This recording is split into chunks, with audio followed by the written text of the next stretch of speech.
At Arizona State University, we've made online education better, smarter, and more personalized so you can go further in your aspiring field. I decided to pursue medicine once I realized that ASU did have the online program for biological sciences. You're still required to learn the same curriculum. You're still being tested on the same content that anyone would be tested on in person. The comprehensiveness of the program prepared me so well for medical school. Explore over 300 programs at asuonline.asu.edu.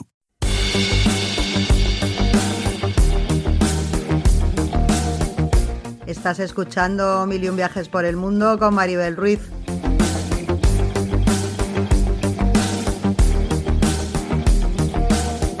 Mochila al hombro, la brújula en el alma y el corazón mirando al horizonte.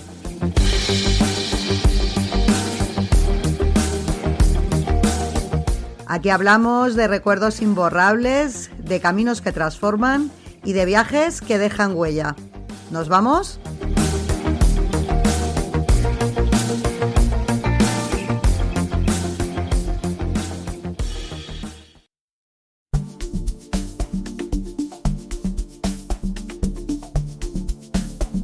Hola, queridos oyentes, ¿cómo estáis? Bienvenidos de nuevo a un nuevo capítulo de Mil y un viajes por el mundo. Y en esta ocasión vamos a inaugurar sección porque algo que tenemos en el blog y que tenía también ganas de trasladar aquí al podcast era esa sección que tengo dedicada a literatura viajera. Y es que yo, aparte, ya de por sí soy una lectora empedernida, pero me gusta muchísimo la literatura de viajes, porque como siempre digo, si son países a los que vas a viajar, vas ya, digamos, un poco con la lección aprendida.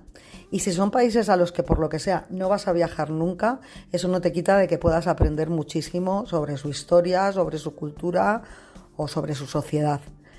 Entonces quería, como os digo, dejar un apartado para libros viajeros. Iré subiendo de vez en cuando podcast con recomendaciones de libros que me hayan gustado.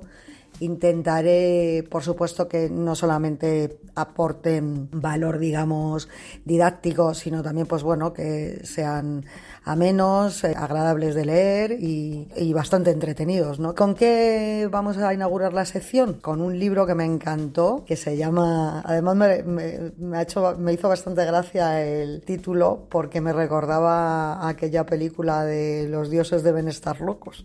Bueno, pues este libro en cuestión se llama Los blancos estáis locos. Su autor es Luis Melgar y está dedicado a un país que, pese a que fue colonia española, pues parece que sabemos muy poquito de él, y este país es Guinea Ecuatorial.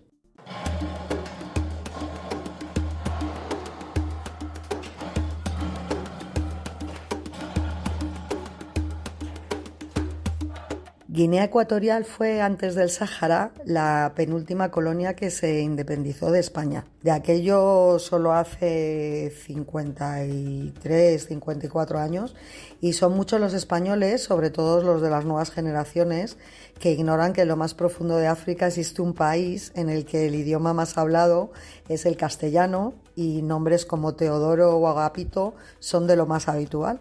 Tendemos a creer que el imperio colonial español se limitó a Sudamérica, que ya es mucho, pero este en realidad se extendió por todo el mundo, llegando hasta islas remotas del Pacífico como las Marianas o las Carolinas o las propias Filipinas, que de hecho el nombre de Filipinas viene precisamente del rey Felipe. Y los tentáculos imperialistas españoles pues tocaron lugares de los que la historia raramente habla. Caso de Nagasaki, en Japón, de Malaca, en Malasia, ciertos territorios de Indonesia. De hecho, nosotros en Malaca, estuvimos, y aunque tiene mayor, digamos, presencia portuguesa, sí que es verdad que se nota muchísimo la influencia europea por todos los lados. A veces te cuesta incluso creer que estés en una ciudad malaya, en pleno Asia. En el caso de África, por cercanía, la ocupación abarcó muchísimos países, desde Mozambique a Angola y desde Somalia a Cabo Verde. Sin embargo, probablemente Marruecos y Guinea Ecuatorial sean las naciones en las que la herencia dejada por los españoles, no solo en idioma, sino en costumbre y hábitos, sea más acusada. Especialmente en el caso de Guinea, que estuvo bajo gobierno español casi 200 años.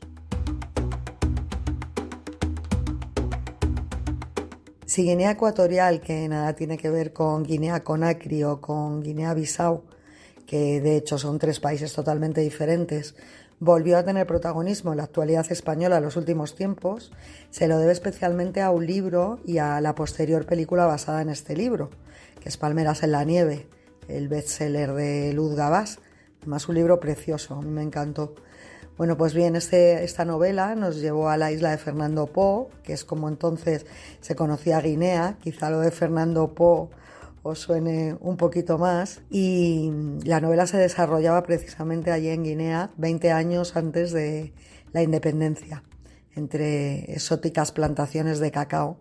Pues nos adentrábamos en la historia de un país que aún a día de hoy, para muchos, continúa siendo un gran desconocido. Curiosamente, la película posterior nos privó de las evocadoras imágenes de los paisajes guineanos, ya que finalmente fue rodada en Aragón, en las Islas Canarias y en Colombia. No obstante, su presentación constituyó en Guinea un acontecimiento importantísimo y los principales noticieros estuvieron semanas enteras comentando su estreno. Guinea, ese pequeño país que muchos españoles no sabían ubicar en el mapa, volvía a adquirir el protagonismo que se merecía.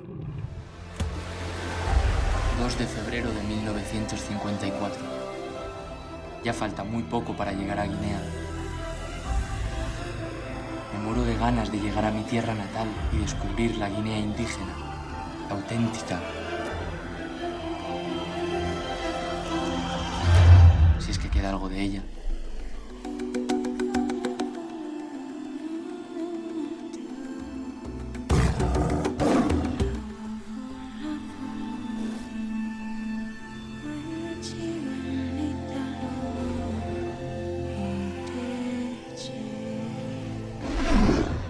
Unos meses antes de que se publicara este libro, Los blancos estáis locos, yo os confieso que ya andaba con los dientes largos cuando la editorial Península anunció el lanzamiento de este libro. De hecho, aprovecho para recomendaros esta editorial porque tiene unos libros de viajes súper interesantes. Bueno, el caso es que este libro lo que sigue las andanzas de Luis Melgar, que es un diplomático español que estuvo destinado en Guinea durante 3 años, y me parecía pues una forma más informal y amena de descubrir la actualidad política y social de Guinea que a lo mejor meterse directamente en los libros de historia.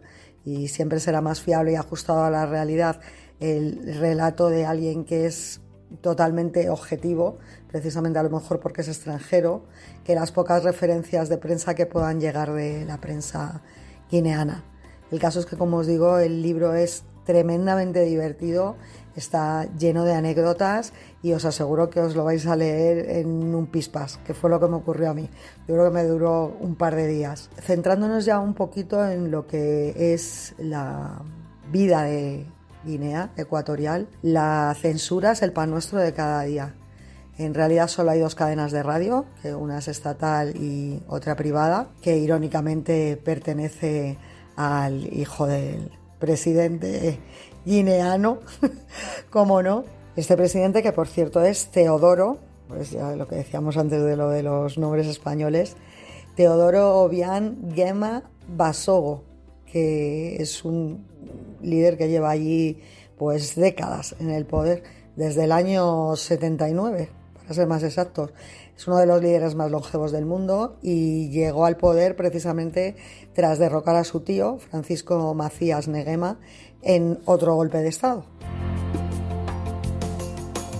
El caso es que el país, pues eso, vive bajo la dictadura de Teodoro Obiang. Es un militar que fue alcaide de la prisión de Black Beach, que es una de las más duras de toda África, con lo que yo creo que eso ya dice bastante con la mano de hierro que gobierna. Y pese a que en el país se celebran elecciones, pues como en otros muchos países africanos, por desgracia la legalidad y transparencia de estas dejan bastante que desear. Hay que tener en cuenta este clima político para comprender cómo vive el día a día la sociedad guineana, que pese a residir en uno de los países más ricos del mundo por sus reservas de petróleo, pues tiene un sueldo mínimo interprofesional de 178 euros. Sumémosle a ello que la mayoría de los productos cuestan el doble que en España, porque hay poquísimas tiendas, los precios están desorbitados y prácticamente todo llega de importación, con lo que claro los precios se encarecen una barbaridad. Pues creo que así comprenderemos un poco mejor los malabarismos que ha de hacer un guineano para llegar a finales de mes. Y es que encima lo curioso de todo esto es que el país hasta hace no muchos años era uno de los más pobres de África, pero en los años 90 encontraron grandes reservas de petróleo, con lo que la riqueza se disparó, pero eso no afectó en ningún momento a la población del país, que vio como todo ese dinero pues se iba a las manos de Teodoro Obiang y sus secuaces. O sea que no ha repercutido prácticamente nada en el nivel de vida de los guineanos. Bueno, respecto al tema de viajar allí, pese a que Iberia tiene vuelos directos Madrid-Malabo, que son unas 6 horas de trayecto y suelen costar unos 500 euros de media, el turismo continúa siendo la cuenta pendiente aún sin explotar de Guinea Ecuatorial. Y es que en un país en el que el petróleo es la principal fuente de ingresos, pero como os digo, esos ingresos no llegan al pueblo, pues buscar negocios alternativos parece importar poco al gobierno, porque total, ellos ya están más que cubiertos y abastecidos. Luego, ¿qué pasa? Que tampoco lo pone fácil la escasa y carísima oferta hotelera, porque parece increíble, pero en Guinea Ecuatorial una habitación sencilla de un hotel muy de estar por casa, o sea, a lo mejor lo que sería un equivalente aquí a un 1 o 2 estrellas, puede costar entre 100 y 400 euros la noche, y eso no garantiza ni siquiera que tengas toallas. Y luego podemos añadirle el riesgo pues de la malaria, de la dificultad y el papeleo que supone conseguir un visado, y que a los turistas no parece motivarles mucho eso de que se te cuele una boa en la habitación como si tal cosa.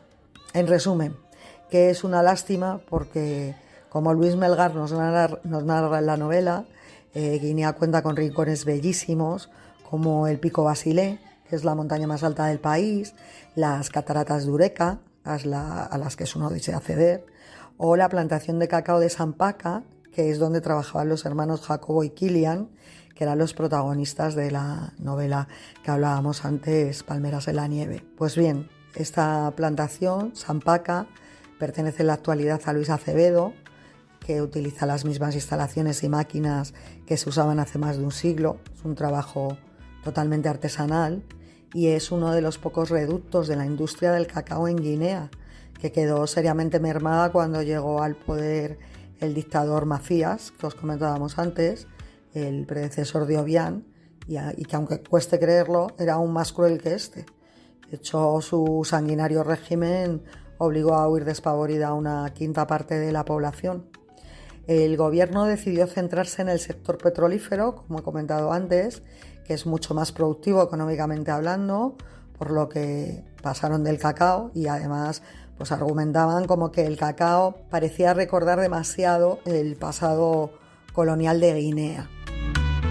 Cosa que yo veo, bueno, un poco una excusa barata, porque precisamente ahora que se ha encarecido tantísimo el precio del chocolate por la carencia de cacao, por todo el tema de lo del cambio climático, cómo está afectando a las cosechas, pues fijaos si se potenciara en Guinea de nuevo la industria chocolatera, cómo se podría conseguir un montón de ingresos con este producto. Pero bueno, volviendo a la novela, cuando Luis, el autor, y Pablo, su marido, llegan a Malabo, no saben muy bien qué se van a encontrar ni cuál será la reacción de los guineanos, poco, por no decir nada, acostumbrados al matrimonio homosexual.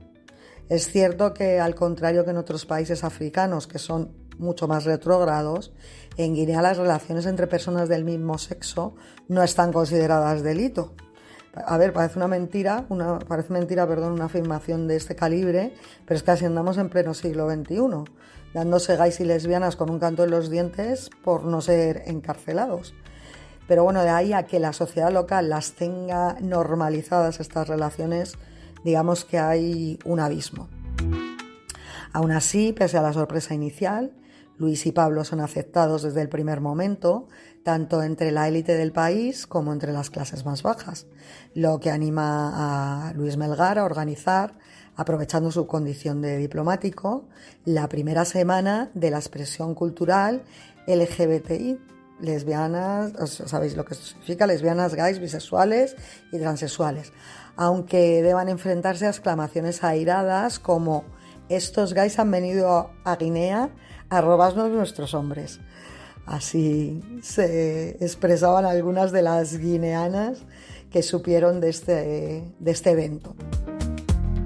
En conclusión, que fue todo un logro la celebración de estas jornadas, teniendo en cuenta que en Guinea, por poner un ejemplo de lo más representativo, pues es habitual la poligamia y los matrimonios concertados, muchas veces en plena adolescencia. Los derechos de las mujeres, pese a que no está mal visto el ser madre soltera, quedarse con los niños en caso de divorcio o la existencia de las buskis, que llaman ellos, que son mujeres solteras que esperan obtener regalos de hombres con los que pasan una noche, pues como digo, los derechos de estas mujeres aún están a años luz de los estándares europeos. Y es que para entender mejor el papel de la mujer en la sociedad guineana, pues Luis nos presenta a Yolanda, que es la mujer bubi, que se encargará de los quehaceres de la casa. Los bubis y los fang son las dos etnias principales del país, mucho más mayoritaria la de los fang que la de los bubi, porque los bubis viven casi todos en la isla de Bioko, donde se encuentra Malabo, la capital, y de hecho no hay bubis en otro lugar de África. Y bueno, pues yo la verdad es que con el personaje de Yolanda me reí muchísimo, pero muchísimo. Pareció graciosísima porque tiene un sentido del humor muy particular, pero sobre todo es que ella presume de una indiferencia pasmosa ante el qué dirán, que es digna de admirar. Es que me encantó. En un país en el que la capital apenas tiene 200.000 habitantes y unos pocos supermercados y solo 2 librerías, y la mayoría de los guineanos viven en comunidades diminutas donde todo el mundo se conoce, pues es difícil abstraerse de las habladurías de la gente, y esta mujer lo consigue. En fin, el caso es que Yolanda parece el feo perfecto, soltera, con 2 hijos de padres distintos y encima con dinero en el bolsillo gracias a su trabajo en la embajada, lo que la permite hacer encargos de ropa y teléfonos móviles a sus jefes cuando estos viajan a España. Y lo que más les gusta recibir a las guineanas, que es pelo aguacate, que se llama así porque cientos de guineanas vienen a comprar dichas pelucas a la calle Aguacate de Madrid, que si no recuerdo mal creo que está por Carabanchel. El caso es que tener un postizo de calidad significa poder pavonearse delante de las vecinas durante semanas. Y las guineanas otra cosa no serán, pero coquetas y presumidas son un rato. Bueno, pues gracias a Yolanda descubriremos que pese a que en Guinea la mayoría de la población, cerca de un 80%, se considera católica, la práctica de la brujería se mantiene intacta y es vista como el remedio perfecto para muchos problemas cotidianos. El hechicero sigue siendo un personaje de lo más respetado, hasta el punto de que se considera que su opinión es fundamental a la hora de la toma de decisiones políticas.